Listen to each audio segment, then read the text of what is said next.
जिनके पास धैर्य है, जिनके पास कठोर संकल्प शक्ति है, जो हर समस्या का सामना कर सकते हैं, क्योंकि सभी युगों की सबसे प्रबल तपस्या होती है ब्रह्मचर्य। यदि एक तरफ कोई ब्राह्मण है और एक तरफ नैष्ठिक ब्रह्मचारी, तो वह ब्राह्मण भी उस ब्रह्मचारी के चरणों को छूने लगेगा, क्योंकि ब्रह्मचारी में एक अलग ही तेज होता है जो अखंड ब्रह्मचारी होते हैं।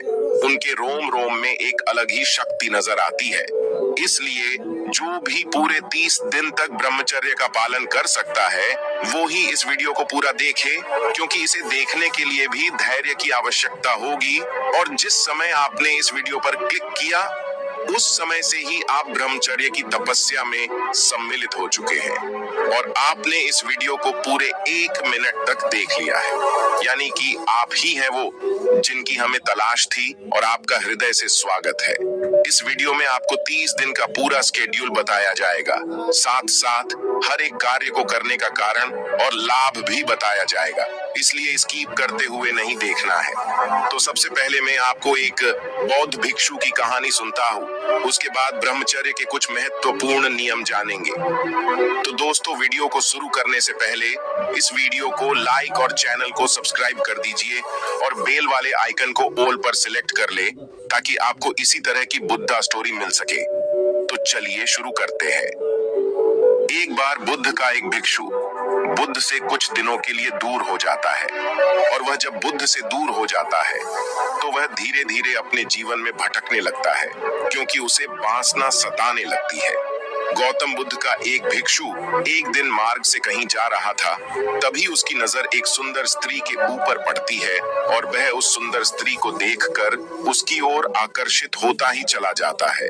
अपनी मन और इंद्रियों को अपने नियंत्रण में नहीं रख पाता है और धीरे धीरे वक्त बीतता है और वह सुंदर स्त्री को देखने के लिए अपने रोज रोज नए बहाने बनाता है और उसी मार्ग से वह फिर महात्मा बुद्ध के पास जाता है। महात्मा बुद्ध जब अपनी भिक्षुओं को उपदेश दे रहे थे, तब उनकी नजर उस भिक्षु के ऊपर पड़ी और उन्होंने देखा कि ये भिक्षु जब से मुझसे दूर गया है, इसके जीवन में अनेकों बदलाव आ गए हैं। इसका मन भी उपदेशों में नहीं है।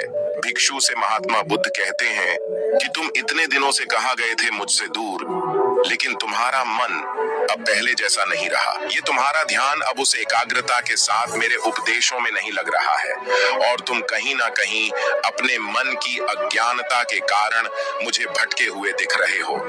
भिक्षु समझ चुका था कि महात्मा बुद्ध किस चीज की बात कर रहे हैं, क्योंकि वह है महात्मा बुद्ध से बहुत कुछ छिपा रहा था, लेकिन महात्मा बुद्ध उसके मन की हलचल समझ चुके थे और वह जान रहे थे कि मेरा शिष्य इन दिनों में किस चीज में भटक गया। लेकिन वह दूसरे दिन जब उसी मार्ग से आ रहा था, फिर उसकी नजर उसी सुंदर स्त्री के ऊपर पड़ती है और वह फिर वहां रुकने की नहीं सोचता है, क्योंकि उसके मन में तुरंत ख्याल आता है कि मैं अगर यहाँ पर रुका तो मुझे महात्मा बुद्ध फिर सभी के सामने लज्जित करेंगे और इसी प्रकार मैं अपने जीवन को शायद बर्बाद भी कर लूं। लेकिन उसका नकारात्मक मन नहीं मानता है और वह फिर उसे उस सुंदर स्त्री के आकर्षण की ओर आकर्षित करता है। वह बौद्ध भिक्षु फिर से उसे रुक कर देखने लगता है। इस बार बौद्ध भिक्षु अपने मन को अपने नियंत्रण में नहीं रख पाता है और वो उस सुंदर स्त्री के सुंदरता पर इतना आकर्षित हो जाता है कि वो उस सुंदर स्त्री के पास जाकर उससे कहता है कि मैं तुम्हारी सुंदरता पर आकर्षित हूँ और मैं तुमसे प्रेम करने लगा हूँ। लेकिन वह सुंदर स्त्री उस बौद्ध भिक्षु से कहती है कि मैं तुम्हें नहीं जानती हूँ और तुम कौन हो? तुम तो एक सन्यासी मालूम पड़ते हो और तुम ये सब बातें कह रहे हो जो तुम्हारे ऊपर शोभा नहीं दे रही है। वो स्त्री बौद्ध भिक्षु को लज्जित कर जाती है और वहां से चली जाती है। बौद्ध भिक्षु फिर बुद्ध के पास जाता है और फिर भिक्षु इस बार चुप नहीं रहता है और वह महात्मा बुद्ध से आकर कहता है कि हे महात्मा, मेरे अपने जीवन में मैंने पहली बार किसी से प्रेम किया था, लेकिन वह मुझे छोड़कर चली गई है। वह मुझसे कहती है कि तुम एक सन्यासी हो और तुम्हारे जीवन में प्रेम करना शोभा नहीं देता है, क्योंकि महापुरुषों की कोई प्रेमिकाएं नहीं होती हैं। महात्मा बुद्ध से पूछता है कि यह सत्य है कि महात्मा सन्यासी कभी किसी से प्रेम नहीं कर सकते हैं और महापुरुषों की कभी कोई प्रेमिकाएं नहीं होती है।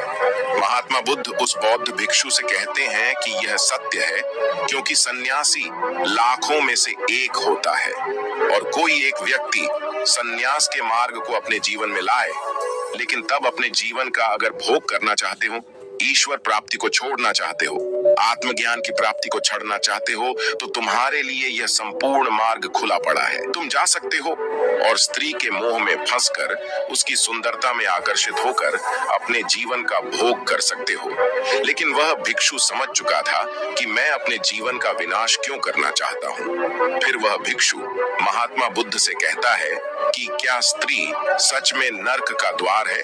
किसी महापुरुष के लिए बुद्ध कहते हैं कि जो इंसान स्त्री की ओर आकर्षित हो जाता है, उसकी सुंदरता की मोह में फंस जाता है, वह अपने जीवन में जरूर ब्रह्मचर्य नष्ट करता है और ऐसा इंसान अपनी संपूर्ण शक्तियों का त्याग कर देता है।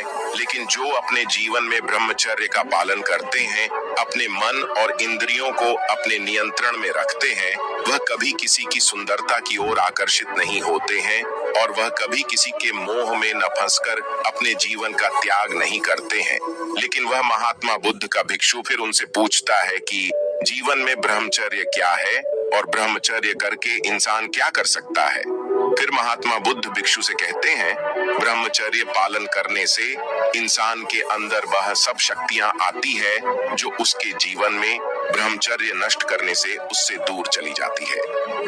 ब्रह्मचर्य एक ऐसा पवित्र स्रोत है तो इंसान को हमेशा महानता की ओर लेकर जाता है। इसीलिए हर महापुरुष के जीवन में और हर आम व्यक्ति के जीवन में 25 वर्ष तक तो ब्रह्मचर्य पालन करना इतना आवश्यक होता है।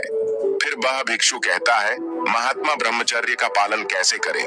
तब बुद्ध कहते हैं, मैं तुम्हें ब्रह्मचर्य पालन के कुछ महत्वपूर्ण बातें बताने जा रहा हूँ, इन्हें ध्यान से सुनना। ब्रह्मचर्य करने वालों को क्या क्या लाभ मिलेगा यह भी जान लो। नंबर 1, आपका ब्रह्मचर्य नहीं टूटेगा। नंबर 2, आपके शरीर में शक्ति का विकास होगा।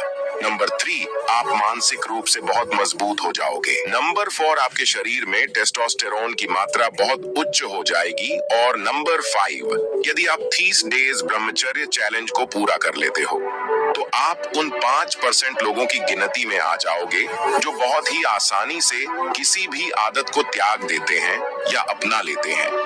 क्योंकि साइंटिफिकली रिसर्च के अनुसार किसी भी आदत को अपनाने में या त्यागने में 21 दिन का समय लगता है, लेकिन हम अपने प्रयास को 30 दिन तक करेंगे ताकि पूरे तरीके से हम इस आदत को अपना ले। अब हम पूरे स्केड्यूल की शुरुआत करते हैं ब्रह्म मुहूर्त से, क्योंकि महान विद्वानों और हमारे अनुभवों के अनुसार सुबह के यह 3 घंटे पूरे दिन को निर्धारित करते हैं। सिर्फ ब्रह्म मुहूर्त में उठना ही आपके जीवन को 70 से 60 सफल बना देता है, लेकिन 1 या 2 दिन उठने से कुछ नहीं होता। आपको लगातार अभ्यास करना होता है। ब्रह्म मुहूर्त का समय यानी कि सूर्योदय होने से 90 मिनट पहले का समय ब्रह्म मुहूर्त कहलाता है। मतलब कि 4 से 5:30 तक का समय ब्रह्म मुहूर्त में आता है, तो हमारा पहला नियम होगा ब्रह्म मुहूर्त में उठना। इसके पश्चात सुबह के सभी प्राथमिक शुद्धता वाले कार्यों से मुक्त होकर कम से कम 30 मिनट व्यायाम करना है। 30 मिनट योगासन तथा 15 मिनट ध्यान पर बैठना है, अर्थात मेडिटेशन। अब आप व्यायाम करने से पहले 2 केले खा सकते हैं और व्यायाम में दंड बैठक लगा सकते हैं, पुष्पस लगा सकते हैं या इसके साथ और भी क्रियाओं को व्यायाम में शामिल कर सकते हैं। 30 मिनट व्यायाम करने के पश्चात 5 मिनट का आराम ले तथा फिर 30 मिनट योगासन करना है, जिसमें कम से कम 10 बार सूर्य नमस्कार के पूरे स्टेप्स को दोहराना है। यदि आपको सूर्य नमस्कार नहीं आता तो किसी से इसके बारे में जानकारी ले या YouTube पर देखे, जिससे बॉडी का पोस्टर ठीक रहता है। साथ ही फ्लेक्सिबिलिटी भी बढ़ती है, मसल्स मजबूत और बेहतर शेप में आ जाते हैं। सूर्य नमस्कार पूर्ण होने के पश्चात 5 मिनट शवासन करना है। इससे आपके शरीर में रक्त संचार अच्छे से होने लगेगा और व्यायाम के कारण सांसों का संतुलन होना ठीक हो जाएगा। अब ये 5 आसन जो ब्रह्मचारी के लिए बहुत आवश्यक होते हैं, तो इनका अभ्यास भी हम करने वाले हैं। पहला है पद्मासन, दूसरा है वज्रासन, तीसरा है सर्वांगासन, चौथा है और 5वां है हलासन। इन आसनों के अभ्यास से आपके शरीर की मांसपेशियां मजबूत होंगी और स्वप्न दोष भी समाप्त हो जाएगा। एक और बात कि इन सभी व्यायाम और योग का अभ्यास करने से आपके शरीर में टेस्टोस्टेरोन की मात्रा 10% बढ़ती है और टेस्टोस्टेरोन की मात्रा जिसके शरीर में जितनी ज्यादा होती है वह उतना ही बलवान होता है। अब यह सारे आसन करने से आपके शरीर का तापमान ज्यादा हो जाएगा, इसीलिए 5 मिनट आपको रेस्ट करना है। इसके पश्चात कम से कम 15 मिनट मेडिटेशन करना ही है। लेकिन आप शुरुआत में ध्यान नहीं लगा सकते क्योंकि आपके मन में बहुत ज्यादा विचार पहले से होंगे। इसीलिए हम आपको ध्यान लगाने की 2 विधि बताते हैं। पहला है अपनी सांसों पर ध्यान को केंद्रित करना, यानी कि जब आप शांति से बैठे हो उसके पश्चात अनुलोम विलोम से या नॉर्मल सांसों की क्रिया से अपने ध्यान को अपनी सांसों पर केंद्रित करें। दूसरी विधि है अपने सामने ज्योति जलाकर दोनों आंखों के मध्य में दूरी बनाकर रख दें एवं अपने मन की आंखों से उस ज्योति को जलते हुए देखने का प्रयास करें। इन दोनों विधि से आप अपने ध्यान करने की क्षमता को विकसित कर सकते हैं और हर रोज सिर्फ 10 मिनट मेडिटेशन करने से पढ़ाई में फोकस, एकाग्रता, मन शांत होता है, नेगेटिव विचार खत्म होते हैं, सिर दर्द और डिप्रेशन जैसी समस्या समाप्त हो जाती है। अब हमें स्नान करना है और स्नान करने के पश्चात यदि आप मंदिर जा सकते हो तो अच्छी बात है, किंतु नहीं जा सकते तो आपको अपने घर में ही ईश्वर के नाम का दीपक लगाकर या अगरबत्ती लगाकर अपने जीवन में क्या करना है इस बात को ईश्वर के सामने रखें। और अब बात आती है सुबह की डाइट पर कि हमें सुबह क्या खाना चाहिए। तो इसके लिए आपको रात में 1 मुट्ठी मूंग की दाल या इसके अलावा और कोई भी दाल, 1 मुट्ठी मूंगफली, 8 बादाम, 2 अंजीर, इन सभी को पानी में भिगोकर 1 मुट्ठी चने और 8 काजू और किशमिश के साथ इनका सेवन करें। और इन सब में से आप जितनी चीजों का सेवन कर सकते हैं उतना करिए, और नहीं कर सकते तो कोई बात नहीं है, क्योंकि जरूरी नहीं कि सब कुछ ही होना चाहिए। हमने देखा है कि जिन्हें 1 साल से ज्यादा समय ब्रह्मचर्य का पालन करते हुए हो गया है उन्हें इस सब की आवश्यकता नहीं लगती। यह तो शुरुआत में आपके शरीर की कमजोरी को दूर करने के लिए होता है। और भोजन की बात करें तो आपको शुद्ध शाकाहारी भोजन का सेवन करना है, तामसिक भोजन का सेवन बिल्कुल नहीं करना है। और सुबह का भोजन हर रोज 11 बजे से पहले करना सही है। और सुबह का भोजन करने के पश्चात अपने अपने अनुसार कार्य कर सकते हैं।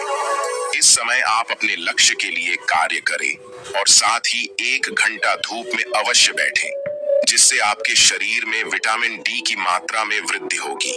अब शाम को यदि मंदिर जा सकते हो तो अच्छी बात है, नहीं तो अपने घर में ही ईश्वर का ध्यान करें। और नाइट रूटीन में भोजन से पहले इससे आपका भोजन